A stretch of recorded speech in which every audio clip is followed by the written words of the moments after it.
Alright, hey guys, here we are back for another guide for the Pro Division City of Light Tournament. So this is going to be hole number 1. One of the things that I just want to remind you guys is about, if you don't have to play in the Pro Division, I would definitely recommend moving up to Expert as soon as you can. It's going to give you the possibility for the best rewards possible. So here I'm going to go maybe about 4.5 rings, pretty much max out my curl here. Catch a great ball. Should be okay. So all I'm trying to do, you got to keep in mind this tee box and the Expert tee box are the same tee box, just a little bit more wind. But a lot of times that little bit of extra wind actually helps you get to places.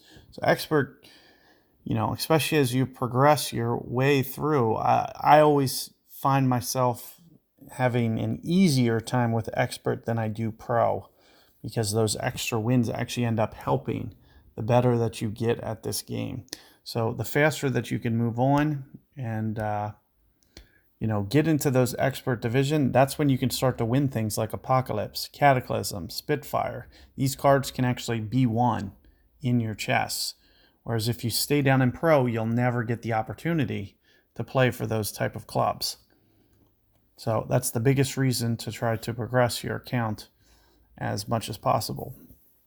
But all I'll try to do for this one is put this into play here. You'll see that, you'll kind of have to have both of these shots at the ready. So as you see, I'm kind of at the, one of the things that you can do is you can try to stay away from this distance intentionally.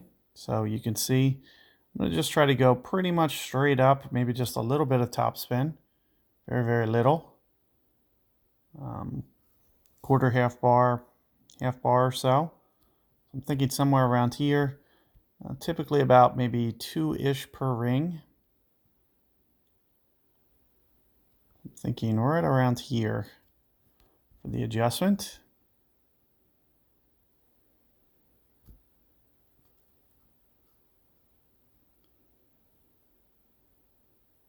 And you can see just a little bit heavy on the adjustment. If I would have went an extra, quarter ring less, a good chance that I would have been able to make it. One of the things you might want to do is you might want to just come off just, a couple yards. Try to get it into that backbone distance every time, or that short, if you can get it up just a little bit farther because you have a little bit more club than I do, for example. Try to always get it up into that short iron range where you can get consistent, but make sure that you keep it out of this bunker. You can see opponent used too much topspin, so you got to be worrisome of that as well. But good luck with this hole. As I mentioned, keep those tips in mind. Always be watching those Expert guides as well. Thinking about the possibility of moving up is always a good thing. If you have the coins to do so, that's the biggest thing. It's never about clubs. It's typically always about, do you have the bank to be able to do it? And that's when you'll want to step up. I try to get out of the Pro as soon as possible. So keep that in mind. Good luck, and I'll see you guys on hole 2.